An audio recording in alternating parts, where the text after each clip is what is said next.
thoughts. Thank you. Over to you. Thank you, Marty, for that lovely introduction. Good afternoon and good evening, everybody.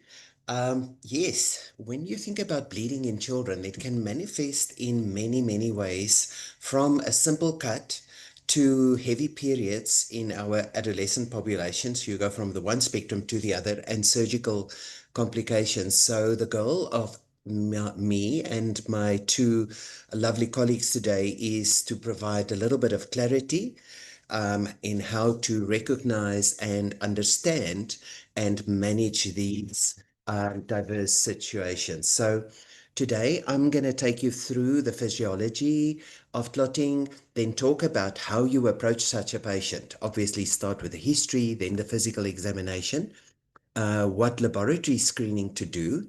And then when we get to the diagnostic approach, this is where my colleagues is definitely going to come in.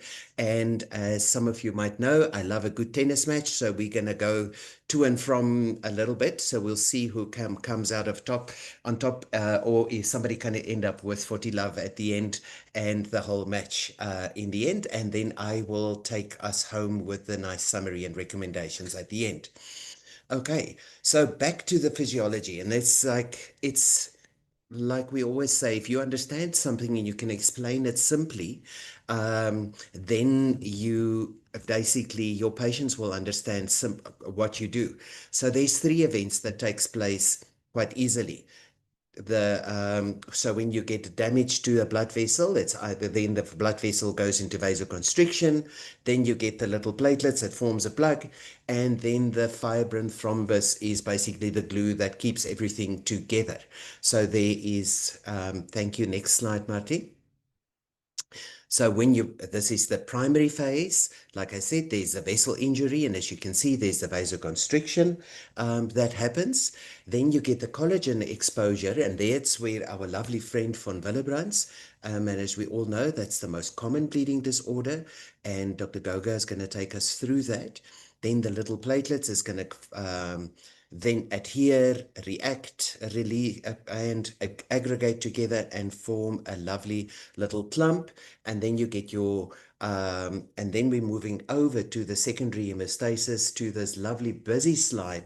But it is very important for the secondary hemostasis, where all the clotting factors comes together and get activated to then in the end form a nice solid fibrin clot, and everything stays together. So where do we start when you look at a patient with bleeding? So obviously you need to take a very appropriate history, because your history will actually be able to be more helpful than your any investigation. It's basically your history is going to lead you to what you're going to do, and there's many factors to take into account. Obviously the child's age, sex, and when the um, bleeding episode started, how the patient presented to you, what happened, why did the child bleed? Was it from injuries or not? Is there family history? And what medications did the patient take um, before? Because the main aim is that you need to answer this question: is this defective hemostasis, or is it actually an appropriate response to injury? Because we get many phone calls about patients that present with bleeding, or photos about blood in a toilet, and then you need to find out exactly what happened. Is it not just beetroot that the patient ate or something? So this is the main question that you want to answer in the end. The age and sex, obviously, if a child starts with bleeding symptoms at infancy or early childhood, it's definitely more indicating of a bleeding of a family history that's like an inherited disorder, and should not be ignored. One of my patients actually went for a tongue tie to be cut, and the mom said, well, the pediatrician didn't think much of this child. After a tongue tie bled, his whole baby grow was full of blood in the front, and it's like, oh no, we'll just give you a little bit of fluid and we'll look at you at a later stage. And then only when this child bled again and the bleeding didn't stop, the child was then diagnosed with hemophilia. So bleeding should not be, if it's not an appropriate response as well. So then obviously take good history about what the male siblings, the maternal uncles or the maternal grandfather, but the history might actually be negative, as in one of my patients was, they were a new mutation. We actually extensively investigated them.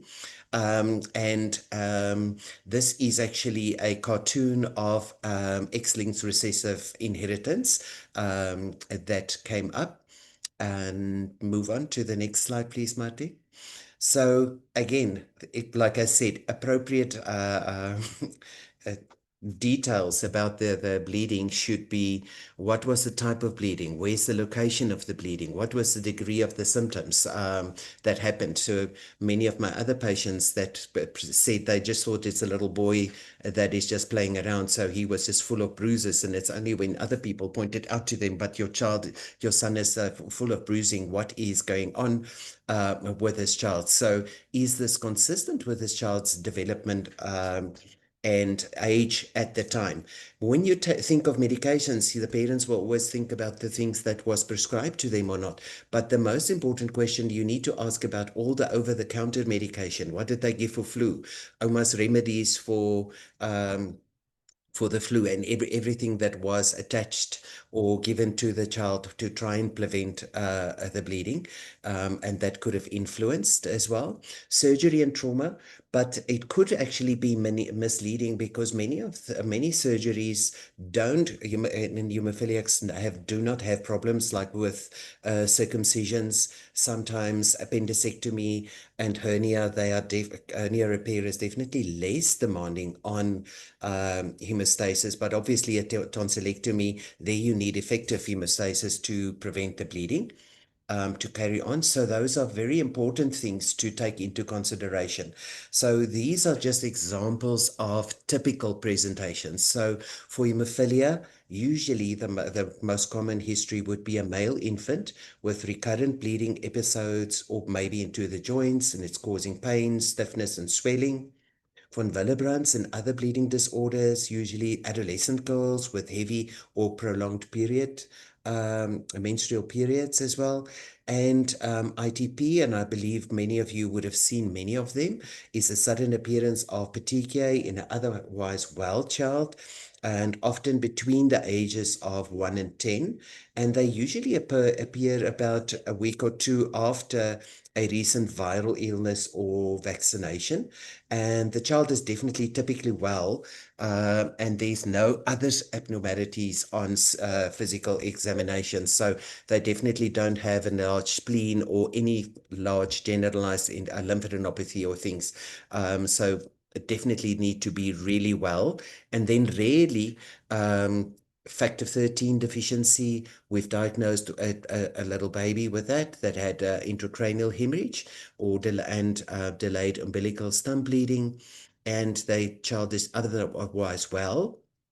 Um, and there might be a strong family history of bleeding disorders, some consanguineous marriage, or any recurrent miscarriages as well.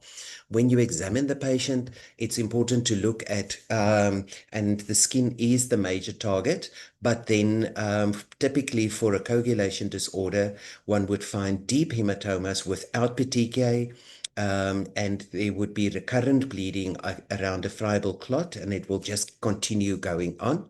As well, with a platelet disorder, is usually a random bruise with petechiae plus gum bleeding and intraoral petechiae. And with hemophilia, the acute hemophthosis or chronic joint deformities. And then one must just remember, look at the bruising pattern of the patient. If they are mostly located on the buttocks or the head, just consider child abuse as well. These are just interesting presentations of patients with symmetrical petechiae that would actually be Henoch-Schönlein purpura. Then with Ehlers-Danlos, where you can find patients with a mushy skin, marked elasticity, and then confluent purpura on the shins, and broad scars and hypermobile joints. And with factor 13 deficiency as well, you can get really broad scars. So these are just interesting facts to pay attention. So now that you've done the history and examination, start simple with the most common routine blood tests as well. The specialized tests, leave that for the experts or your friendly hematologist on the other side of the line once you've got abnormal results as well. So in the abnormal results on the next slide. So initially, just I recommend that one start with a full blood count, with a platelet count definitely included, and that the peripheral smear is examined. Do a PT and PTT, and then obviously, and an INR. INR mostly used for patients, and it's more commonly used for patients that's on warfarin.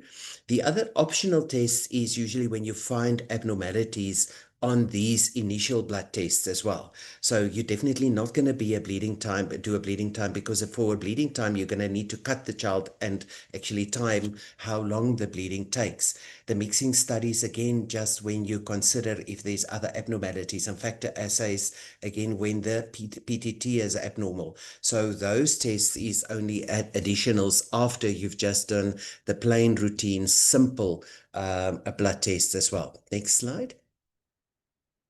So your diagnostic approach depends then on your findings, as I said before. One can, and again, the vascular issues should be basically, one should know what to expect from that as well, but all your bleeding tests should be normal.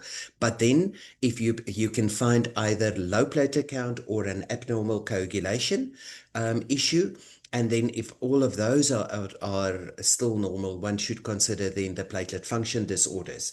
And if we move on to the next slide, please, Marty, when we talk about abnormal coagulation, the following results would be what you need to think of. You need to think which of the tests are prolonged or not. And as I said, the PTT is your most valuable test as well there.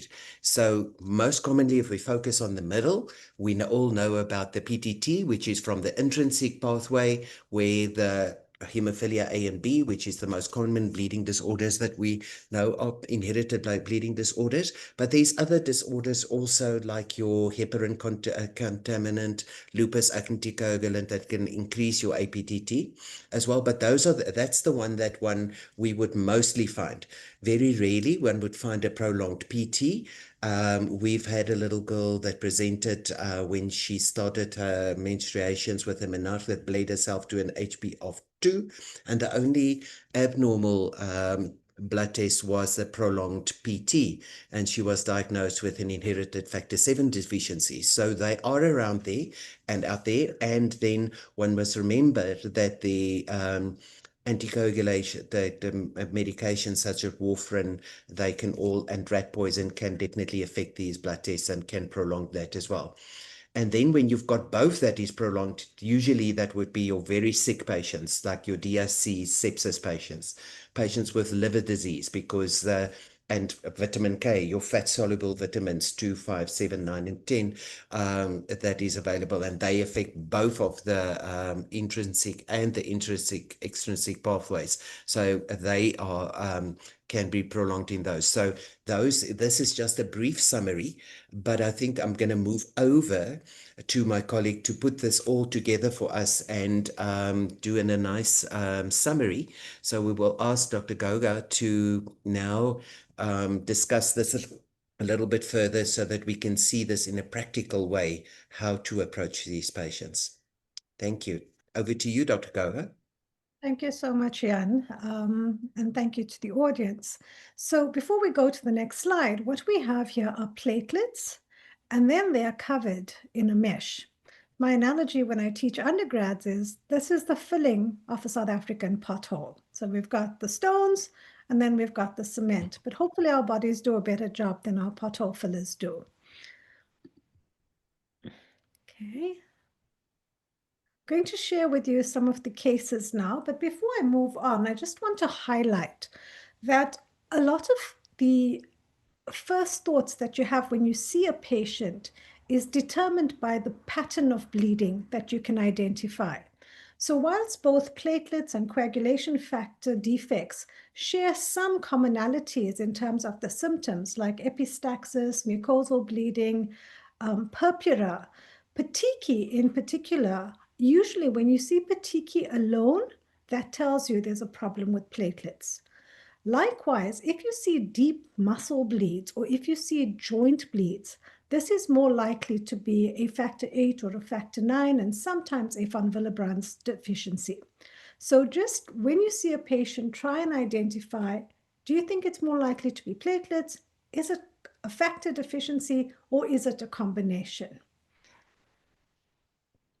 So I honestly believe that we learn best when we can peg it to a patient. And I encourage our registrars and our medical officers to really delve more deeply when they see a patient on the day-to-day decisions that we make. So the first patient that I'm going to share with you today is that of an 18-month-old male. He presented to us with a depressed level of consciousness. There were possible seizures, but the family was not sure. He also had vomiting. There was no fever, and he was well cared for and well grown. On history, he had a history of easy bruising. Mom had taken him to the clinic several times, but this was not investigated further. There was no history of any drug ingestion, no toxin exposure, and no recent viral infections or immunizations. According to the mum, there was definitely no bleeding history. So, like Jan has advised, we started off with our screening investigations. The initial investigations were an HB of 9.7. So remember, this is an anemia. It is less than 10, less than 11 in this case. Type of anemia was normochromic normocytic. His white count was 12, and he had a normal platelet count of 280. The medical officer had importantly asked for a differential, which was normal, and the smear was normal as well. Of note, his INR was 1.7, the PT was 35, was normal, and he had a particularly prolonged PTT. A CT was arranged urgently, and this showed a large intracranial bleed with a midline shift. So we're going to ask you to join us on Slido because I'd like to see what your thoughts are. The cause of the bleeding in this patient, is this more likely to be non-accidental, a protein S deficiency, immune thrombocytopenia, or hemophilia? So just for those who might not know, just take your phone, your camera, scan that little QR code. It will take you to Slido, and then just see if you can answer this for us, and we will tell you the answer afterwards. Thank you, everyone. Unfortunately, I think we've given people the answer up front. Okay, but I just want to point out to you that when you look at this patient with the history of bruises and a massive intracranial bleed, there's no petechiae, so it rules out immune thrombocytopenia. Protein S deficiency will actually give you thrombosis. The child on examination was well grown, well cared for, which makes any eye less likely. So let's see, Marty, with what people were thinking. Okay. We made that once too. Yeah. Okay, so we did some further investigations, and this showed a factor 8 level of less than 1%. Factor 9 was 70%. I also want to highlight that normal factor levels are between 50 to 150%. Factor 8, what you were born with at birth, will be what you keep for the rest of your life. Factor 9, however, changes, especially in that first 6 to 8 months of life. So remember, this is a vitamin K dependent factor, factor 9, and as your gut matures, this is going to change. So we probed the mother further, and it turned out she was very, very afraid, very anxious. The child's maternal grandfather had died. She thought it was due to a bleed in the head. And mom's brother also had a problem with repeated swelling of the knee. So strong family history here, mom likely a carrier. So patient FN was treated with high-dose plasma-derived factor VIII for 2 weeks. He was then reviewed in the clinic. Now, this was an 18-month-old, well-grown, slightly chubby bubba, and our aim was to commence prophylaxis weekly initially and trying to increase that to 2 to 3 times a week. So remember here that factor VIII has a shorter half-life, and when you give a factor VIII injection, you are getting cover for basically 3 days, 2.5 to 3 days. So if you give an injection once a week, that's the number of days you're covered for. Why did we want to start off slowly? He had difficult venous access, and trying to cannulate him 2 or 3 times a week was going to be quite difficult. So he presented 3 months later with a left knee hemarthrosis, and this unfortunately occurred immediately the day after the infusion. So it tells you that we've given the factor, but something's gone wrong. Why is the factor not working? An inhibitor screen was done, which was positive, and his inhibitor titer was 75 Bethesda units. So I'm going to hand over to Ngoakoana. She is very experienced in the management of hemophilia, using old and new drugs, and involved in several clinical trials as well. Thank you, Ngoakoana. Thank you so much, Dr. Goga. So in the olden days, we used to treat hemophilia episodically. So if a patient is diagnosed with hemophilia, we know the patient has got this level of factor concentration in their body. The strategy was to stop a bleed that had already occurred. But the problem that happened then was that the patients had poor quality of life because these bleeds are unpredictable, and the patients just didn't know when this would happen. So their quality of life was very poor. They had no control over their disease because there was basically nothing that they were doing or we were doing. They frequently visited the healthcare facilities. They had poor joint health because of repeated joint bleeds, and they were at a higher risk of life or limb-threatening bleeds. So that has changed. Studies have been done where it has been shown that prophylaxis is superior to episodic treatment. And the aim of prophylaxis is to prevent or minimize a bleed that would occur, or prevent or minimize long-term complications from bleeding into joints and muscles.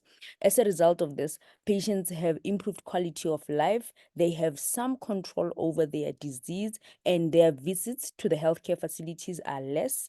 They have improved joint health, and they have lower risk of life or limb-threatening bleeds.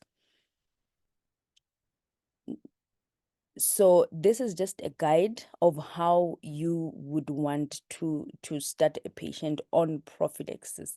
So there are different types of treatments when it comes to hemophilia A. We have replacement therapies, which are the old therapies that we are used to, and we have newer therapies, which are non-replacement therapies. So with the older therapies, we have plasma-derived or recombinant products. So with this treatment, you aim to replace the missing factor.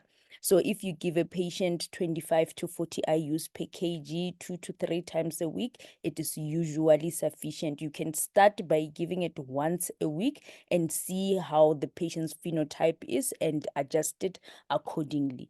With the non-replacement therapies, we currently have monoclonal antibody, which is called emicizumab.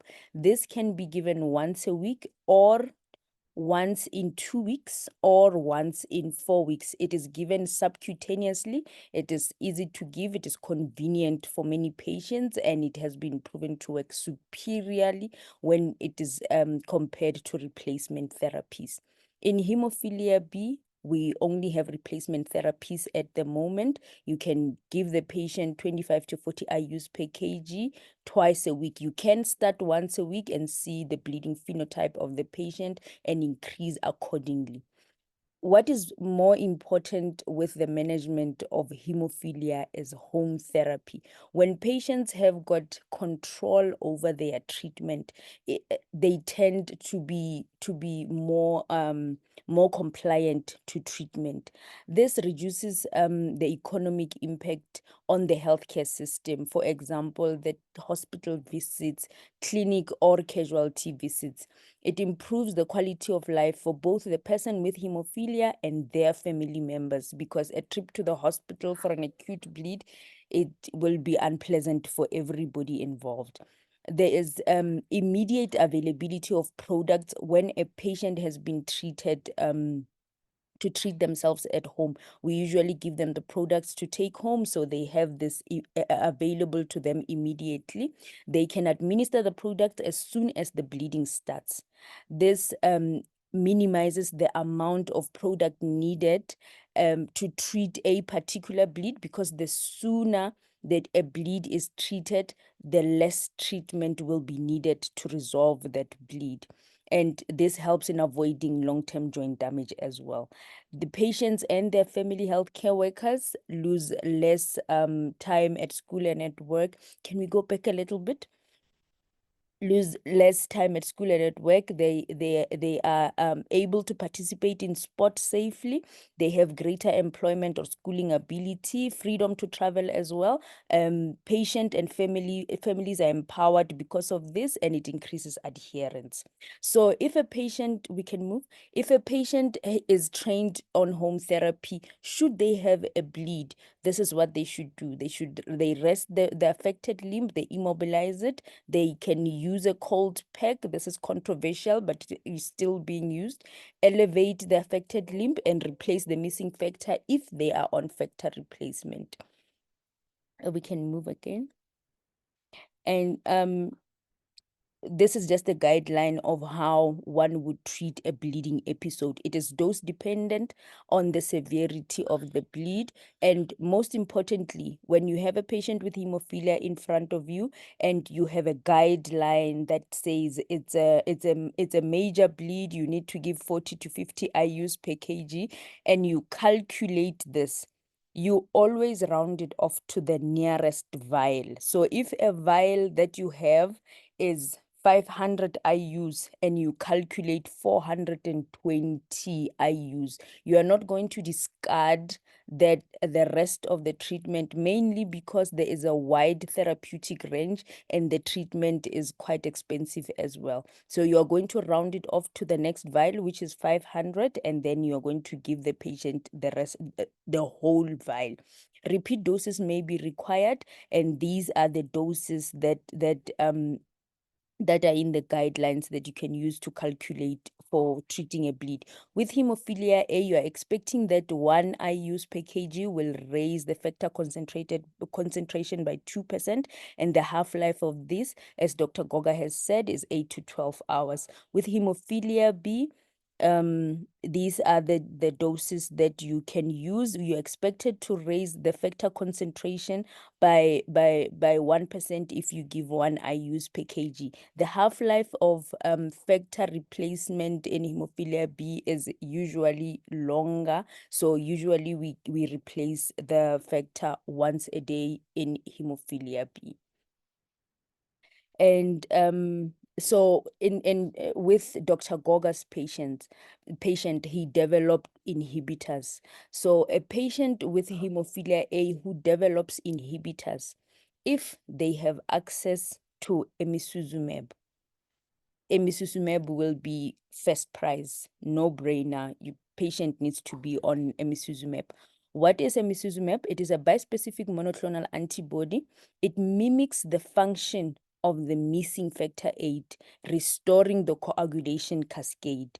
It has a very long half-life of 26 plus minus 9 days. It is used only for prophylaxis. So if a patient on emicizumab happens to have a bleed, you will need to treat that bleed by replacing the missing factor. It is not used to treat acute bleeds. It is an excellent drug that is new on the market. And then if treating a patient with hemophilia A with inhibitors that does not have access to emicizumab, the options that you have is that if the patient is a low responder, meaning that their inhibitors are less than 5 Bethesda units, you can still give them factor replacement, but you will have to increase the dose that you would normally give.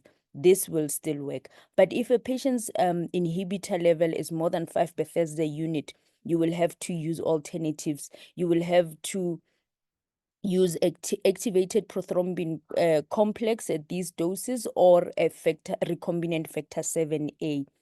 For the long-term treatment of these patients, you will need emicizumab, but if you do not have access to it, you may consider doing immune tolerance induction for the patient. It is very expensive. It requires a lot of product, and it can take up to a year, 2 years before a patient eradicates the inhibitors, and it is a very expensive exercise and very taxing. We can, yeah. Treatment of patients with hemophilia B with inhibitors. With in this context, we do not have an option like emicizumab yet. So the options that we have is the recombinant factor 7A, or the activated prothrombin complex concentrate. And in this, in hemophilia B, we do not have guidance on tolerization, so you can't do ITI in these patients. Next slide. The other agents that may be used in combination with factor replacement is tranexamic acid.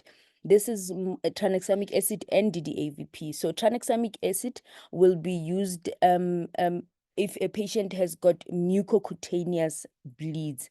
It helps it helps to arrest the bleed. It's an antifibrinolytic.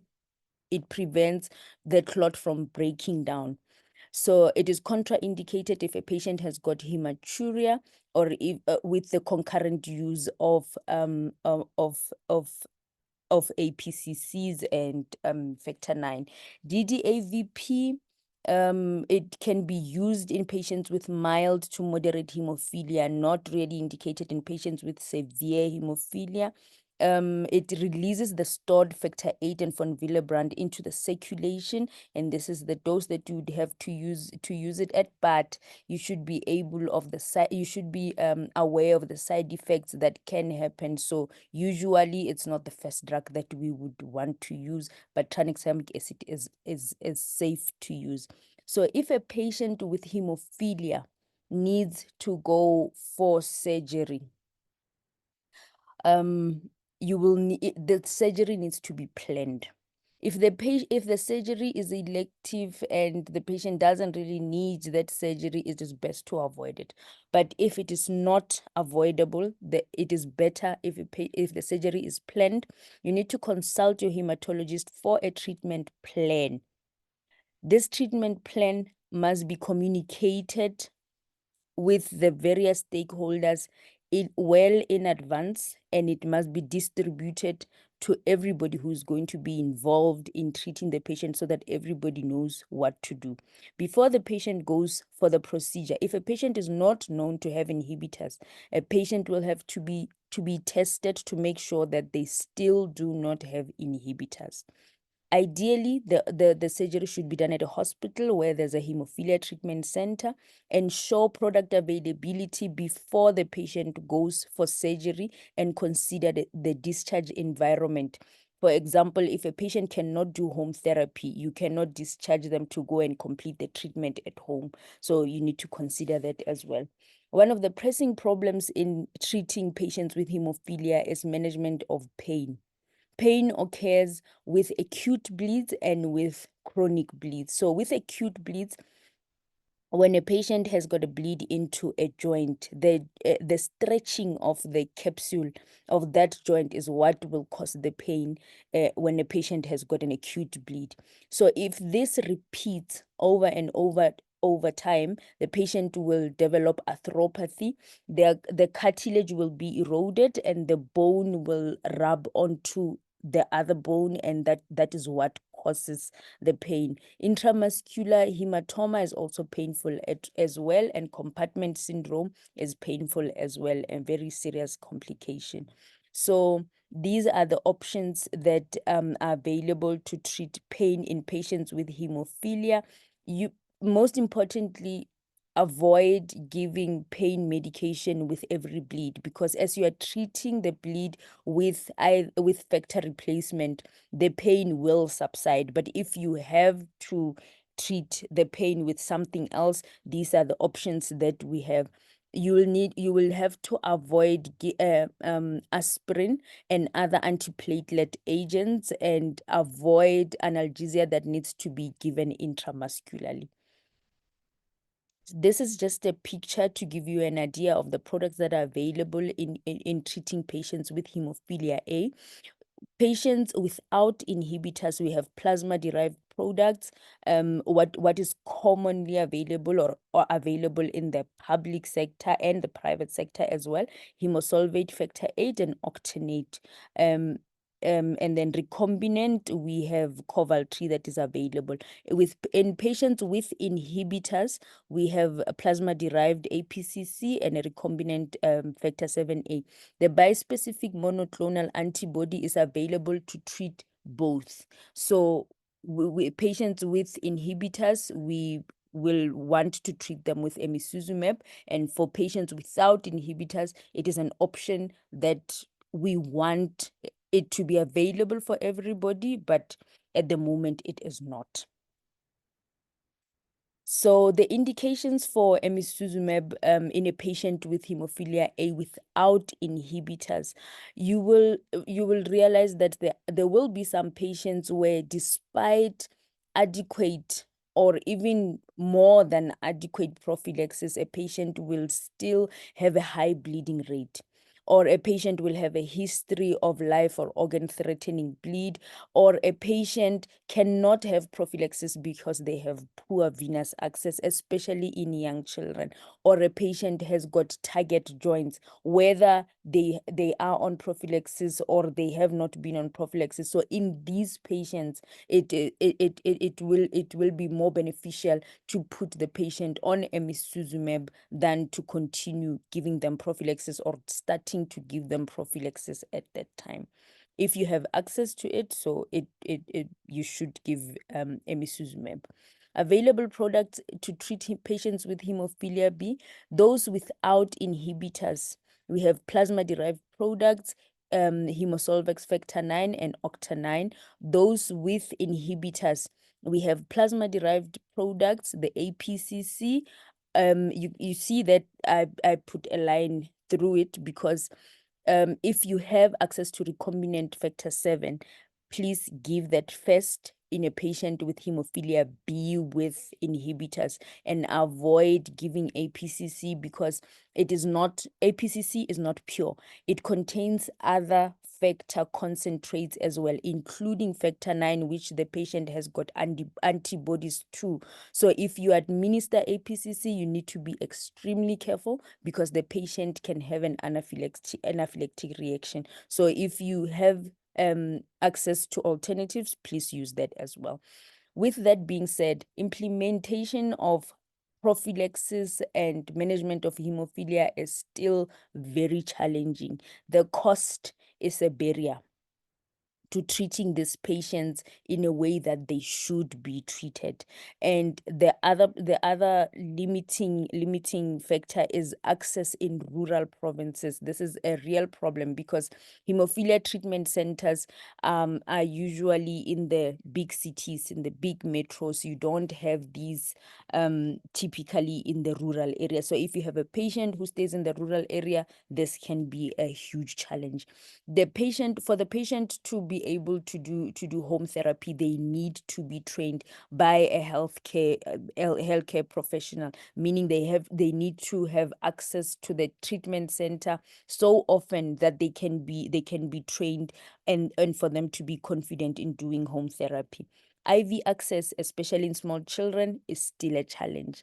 Patient and healthcare giver education is is very key, because if a patient understands why and how they have to do this, then they have control over their disease.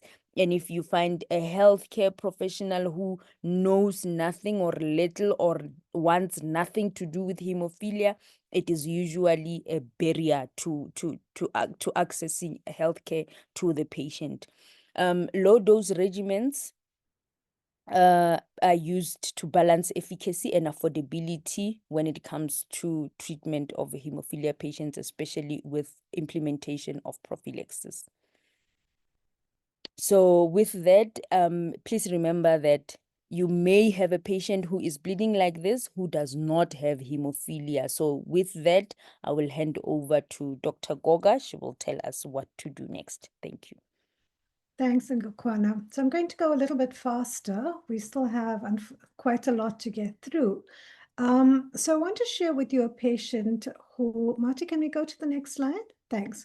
So VD was a 7-year-old boy. He had presented primarily with epistaxis and bruising. Of note, mum seemed to think that the epistaxis usually tended to be worse. The bruising was worse, usually after he had a viral infection. She was very fair, light-skinned, and also tended to bruise easily. So in terms of his counts, his HP was 9.5, so he was anemic. Platelets were normal. Remember, qualitative, quantitative, 389.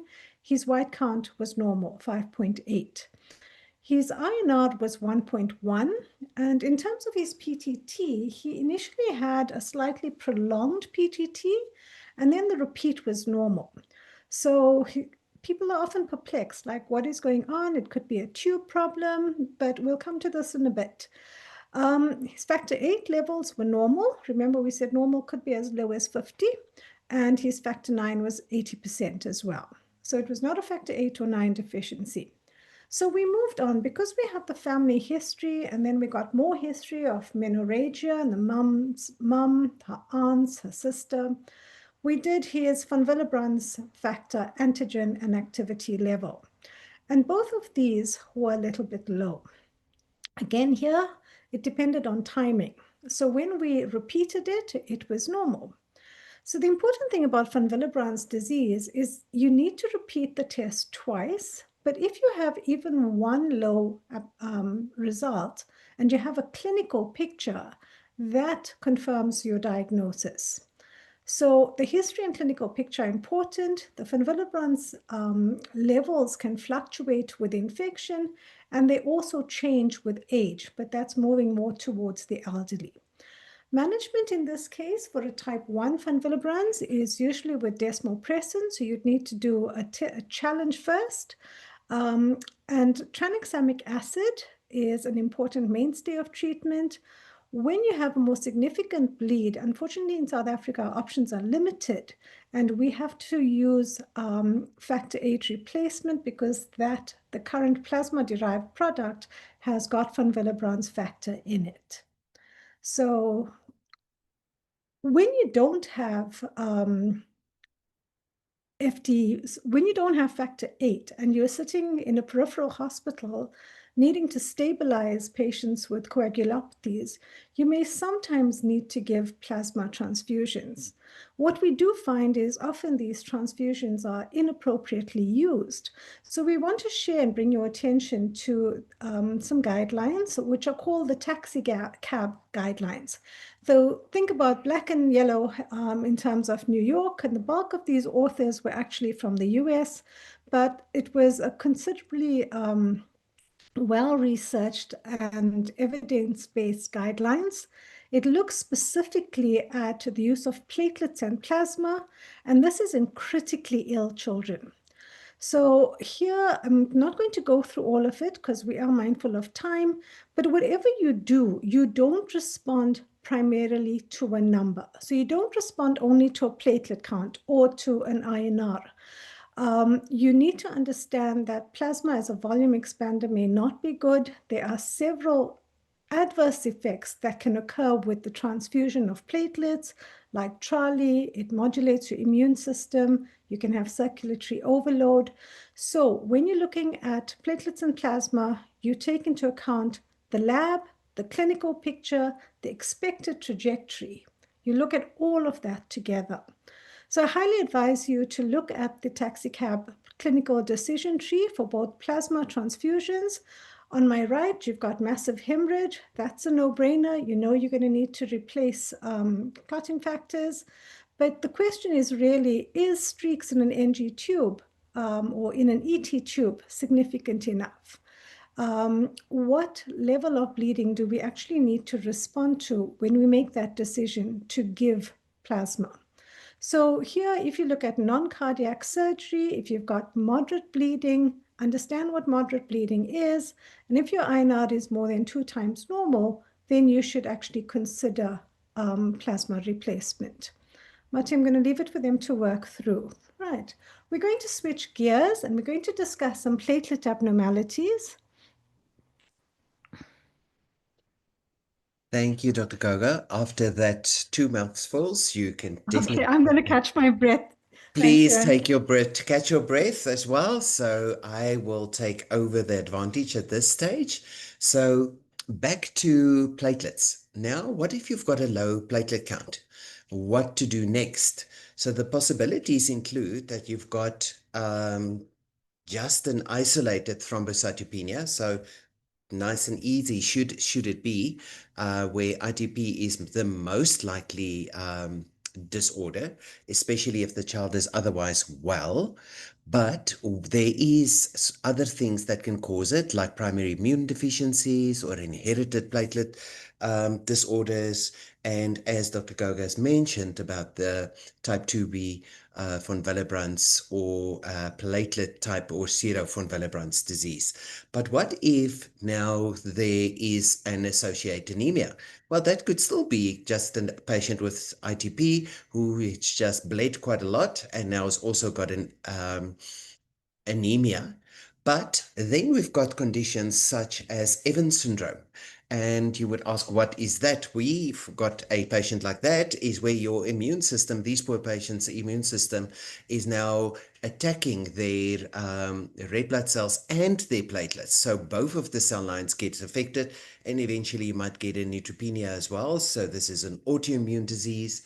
And then we all know about the hemolytic uremic syndromes and TTP that we get. But then the congenital or acquired aplastic anemias might initially just present with a bicytopenia. The pancytopenias, it gets a little bit more interesting and obviously depend on the clinical symptoms and signs if you've got, especially if you've got associated pallor, together with generalized lymphadenopathy, hepato and splenomegaly, then leukemia plays a role there.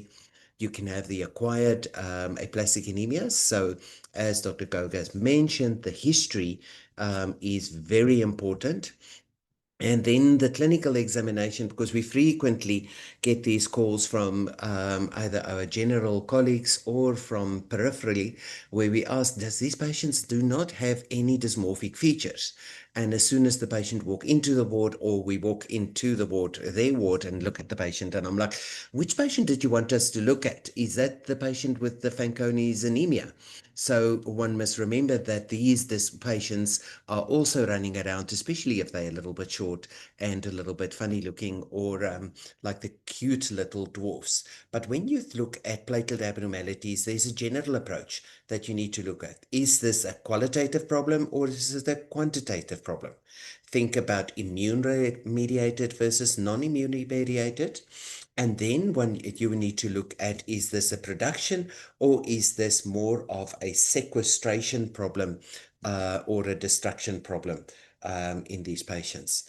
So now I hope Dr. Goga has now caught her breath a little bit, because we're going to do a little case study on a patient with thrombocytopenia. Sorry about that short break, but back to you. Thanks, Jan. So I'm going to share with you the next patient, which is patient NA, who was a 4-day-old male. He was delivered at the local clinic and then referred to the regional hospital because mom was unbooked and she had prolonged labor followed by postpartum hemorrhage. She was an 18-year-old P1G1. So in terms of the baba, he had some petechiae, a cephal hematoma, was no hepatosplenomegaly or adenopathy. His HB was 11 at day 4, platelets were 12, his white count was 15, and his CRP was 2. So he was transfused with platelets, and there was no increase in the platelet count. His torch screen was negative. So let's look at mom's bloods. Her HB was 4, her platelets were 18, and the white count was 10. She was transfused both pack cells and platelets. Her HB improved, but her platelets remained at 18 with ongoing bleeding. So this is an excellent tool, and it looks at an approach to neonatal thrombocytopenia. If the platelet count is less than 150, we want to look at the timing. For this Baba, although he was referred to us on day 4, he actually had the petechiae earlier. Was there placental insufficiency? Yes. But was the platelet count less than 50? Yes. Could this be a perinatal or congenital infection? Our torch screen was negative. So where does this bring us to? It brings us to an immune cause, possibly innate or possibly a maternal ITP. Right. So in terms of innate, think of it very simply as the mum's immune reaction against the dad's HPA or antigens on the fetal platelets. I'm not going to spend too much time here. I think we underdiagnose this, and I'm actually not certain. I said that some things are not available. It needs any neonatologists in the audience to confirm.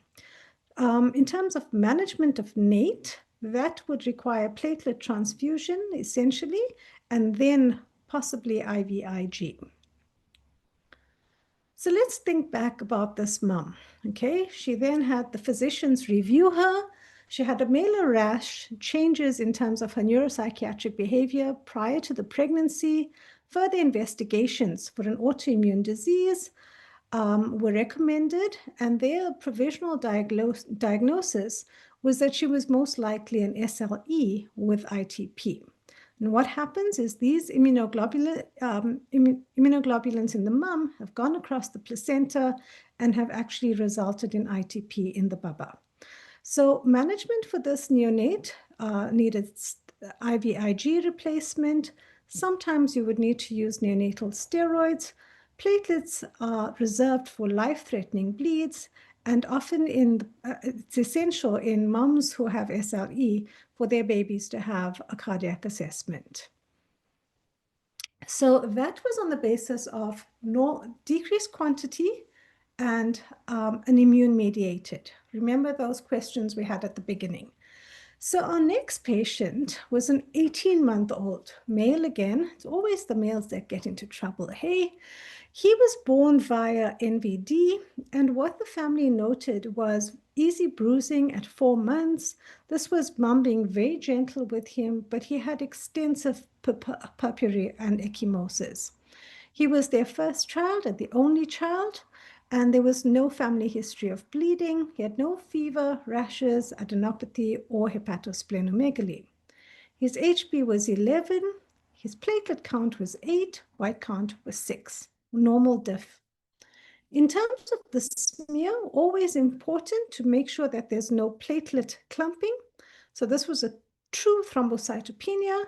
When they looked at the platelets, there was no dysplasia. In this case, the mom was well. This baby came to us having been treated with IVIG twice. He had also been started on and received numerous steroid pulses, and there was no improvement. Okay, so the question for the audience is, it's got a platelet count of 11. There's been no improvement following IVIG and steroids, extensive bruising, and otherwise well. What is the thrombocytopenia likely on the basis of? Is this quantitative, immune-mediated, quantitative, non-immune mediated, or is this a qualitative defect? So join us on Slido and let's see what you're thinking. We'll just give 15 seconds and then we'll give him the answer because we are running out of time.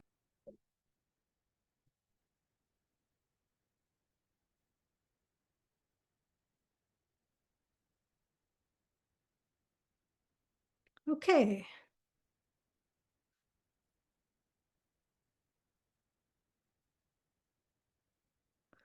Okay, so here we know it's quantitative because his platelet count is low, it's 11.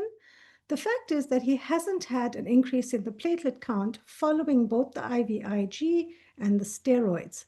That means that this is very unlikely to be immune-mediated. If it was an ITP, an immune thrombocytopenia, the platelet count should have, in most cases, increased following the IVIG and the steroids.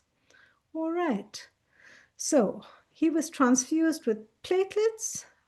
Okay, thanks, Martin, no problem, we move on. In terms of immune thrombocytopenia, I just wanted to show you some of the pictures.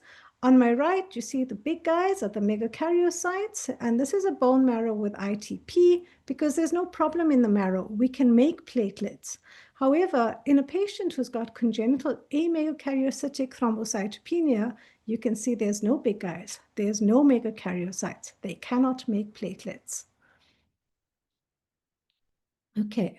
So we're going to refer you back to the taxicab guidelines, especially for guidance in terms of when to use platelets in a critically ill patient. And I just want to highlight this table here is actually quite important. Minimal bleeding, moderate bleeding, severe bleeding. When you look at minimal bleeding, streaks of blood in the ET or nasogastric tube, macroscopic hematuria 1+, subcutaneous bleeding, dressing changes, I would include in there probably NG insertion. These are not indications for transfusion of platelets, okay? When you look at, okay, Marty, thanks. No, it's fine. We'll move on, Mart. So we looked at patients with a quantitative defect, both immune-mediated and non-immune-mediated.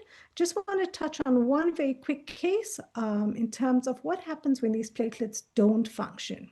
This is rare, okay? But when you look at the platelet, it is often related to the antigens on the platelet surface that do the connection with the other platelets, with the coagulation cascade, as well as with the endothelium. So when these are absent or missing or decreased in number, this is when we have problems solidifying that clot, calling the other platelets together. So our case is patient GT. And he is a 3-year-old male again. He had mouth bleeding for 2 days with recurrent episodes of epistaxis and again, an easy bruiser.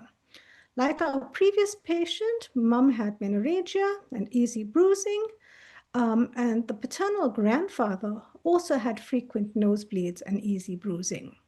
So examination, active epistaxis, it was quite frightening. He was already pale. He was not in cardiac failure. There were several purpuric lesions, and he had normal joints. As Jan pointed out, look for dysmorphism. So his investigation showed an HB of 6.5 with a microcytic hypochromic anemia. Platelet count was good. It was 280. So what does this tell us? Next thing we look at is the PTT and the PT. So his PTT was normal. And this makes us think there's something going on with these platelets. We looked at his von Willebrand's antigen and activity levels, which were normal.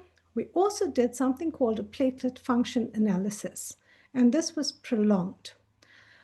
There was discussion in the unit about trying to do platelet aggregation studies, but this is difficult, requires several tubes of blood with an easy draw, quite difficult in an anxious 3-year-old kiddie.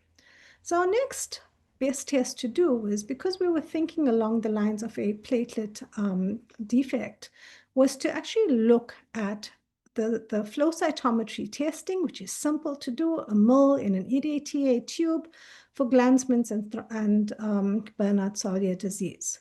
So here you can see his CD61, which is the marker that we use for Glanzmann's, was actually quite low, and we made the diagnosis on flow cytometry of Glanzmann's thrombasthenia. So this is a functional defect. So here we can't use plasma, okay, because that's not where the problem is. We actually need to give platelets, and usually we will reserve platelets for severe and life-threatening bleeds. I see there's a question already, which Jan has answered in the discussion about tranexamic acid. Tranexamic acid, especially for mucocutaneous bleeds, is really important because analogy, finger under a running tap, you're not going to get hemostasis. So this antifibrinolytic agent actually helps to solidify that clot. The other important agent is recombinant factor 7. Important things to avoid is aspirin, non-steroidals, and always think if you're going to be giving deep injections, doing extractions, doing surgery, you need to give platelets or the recombinant factor before you actually do anything. These patients, together with the hemophiliacs and any child with a bleeding disorder that is not acute, not an immune thrombocytopenia that's going to recover, needs a med alert so that that can speak for them when they are in trouble and their parents are not with them. In some of these families, especially with hemophilia, where there's a genetic component in any of the inherited diseases, we must actually refer to genetic counseling where these services are available. So I'm going to hand back to Jan to summarize quickly. Thank you. Thank you to the lovely ladies for the very comprehensive summary of how to approach these patients, when to use plasma in these patients, and these very interesting case studies. Thank you, Ngoakoana, for your hemophilia update.